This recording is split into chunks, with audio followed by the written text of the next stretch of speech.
श्रावणी उपाकर्म का दिन है, जो कि विशेष रूप से ब्राह्मण वर्ग के लिए ये त्यौहार होता है। ये उत्सव जो होता है, इसमें दशविध स्नान होते हैं, नाना प्रकार की औषधियों के साथ में स्नान होता है। इसका भाव इस प्रकार से होता है कि वर्ष पर्यंत किए हुए जितने भी मंत्रों में, उच्चारण में किसी ज्ञात अज्ञात रूप से कोई पाप कर्म हुआ हो, कोई गलती हुई हो, इन सब को का क्षमा प्राप्ति का ये दिन होता है, जिसमें अनेक प्रकार से स्नान किए जाते हैं। और विशेष रूप से आपको इसका सारगर्भित बात बताता हूँ।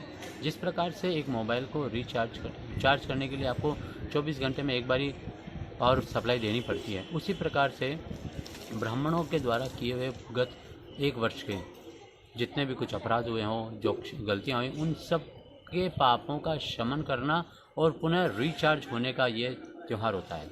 कर्मकांड करने वाले ब्राह्मणों को विशेष रूप से इस दिन श्रावणी उपाकर्म अवश्य में अनिवार्य रूप से करना ही चाहिए।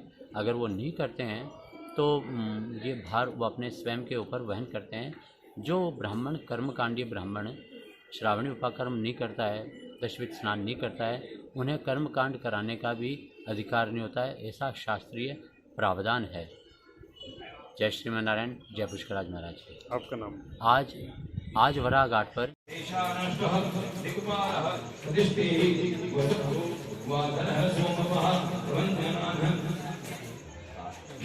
माता पितृनुशंसा तत्त्वाख्यानं तथा अपूज्य भोजनं एव पूज्यानां च विधिक्रमः अनाज्ञ स्थूल सूक्ष्माणां च निशेष परिहार्थात् दशा प्राण आत्मसहितान् एक विषम पुरुषान् नक्षत्रे श्री ब्रह्म पुष्कर श्री ब्रह्म पुष्कर सरोवरो श्री बंसी घाट स्थाने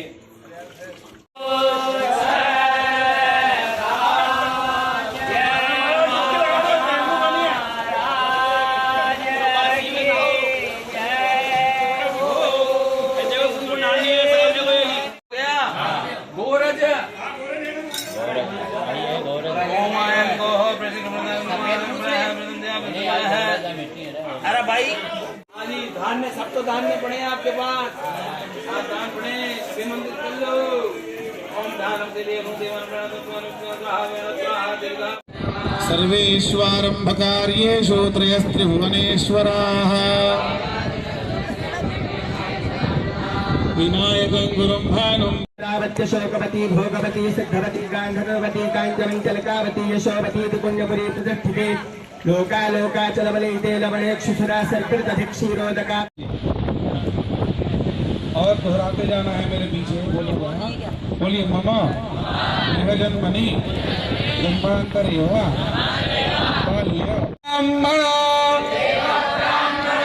सवित्रो सूर्यनारायण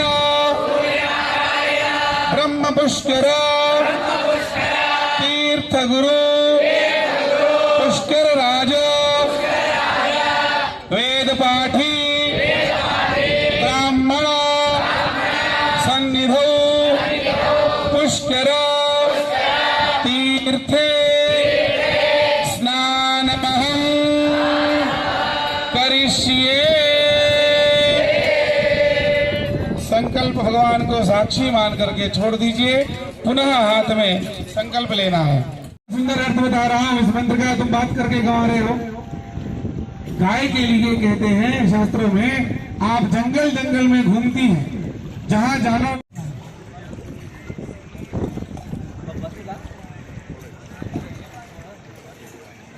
हाथ में जल लेना है। यत् अस्थि गतम पापम देहे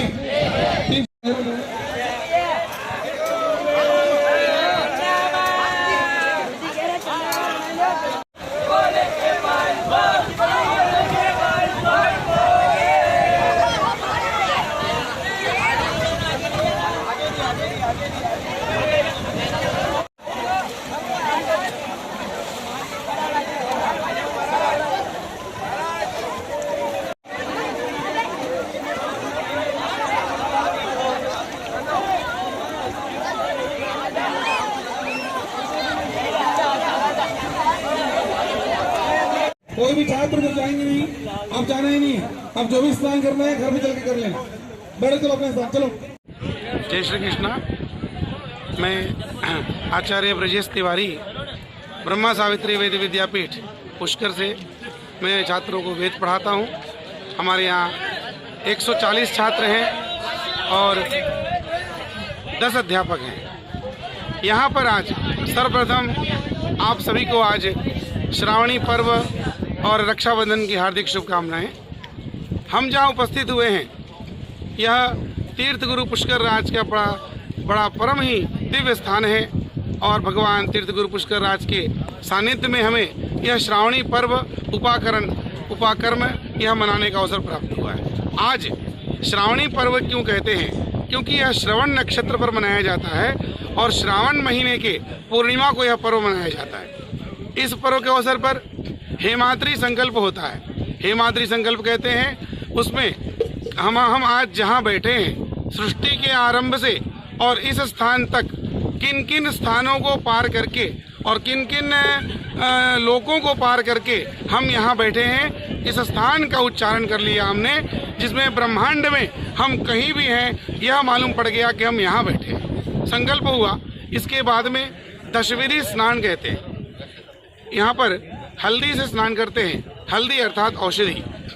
सर्वप्रथम क्रम आता है मिट्टी का, गोमय का, फिर औषधि का, हल्दी का, पंचगव्य का, दूर्वा का, अपामार्ग का, धान्य का, फल का, हिरण्य का आदि अनेकों प्रकार के 10 प्रकार 12 प्रकार के सामग्री से हम स्नान करते हैं। स्नान करने का मतलब यह होता है, हम हमारे शरीर में हम जो भी कर्म करते हैं, पाप कर्म पुण्य कर्म तो हमें प्राप्त होना ही चाहिए, लेकिन हम पाप कर्म जो करते हैं हमारे शरीर को आश्रित बना करके वो कहीं ना कहीं छुप जाते हैं। उन पापों का शमन होना चाहिए। हम दान लेते हैं, दान देते हैं, मंत्र पाठ करते हैं, पूजा कर्म सभी करते हैं। पूरे वर्ष भर में हमसे अज्ञानतावश जो हमसे पाप हो जाते हैं, उन पापों का शमन हो जाता है श्रावणी पर्व मनाने से। जानबूझ के पाप का तो कोई प्रायश्चित नहीं है, उसका तो दंड ही होता है, लेकिन अज्ञानतावश हुए पापों का नाश होता है, इसलिए यह पर्व मनाया जाता है। आप सभी पधारे और यह पर्व प्रतिवर्ष मनाते हैं। आप भी इसमें भाग लेवे। आपको बहुत बहुत शुभकामनाएं। धन्यवाद।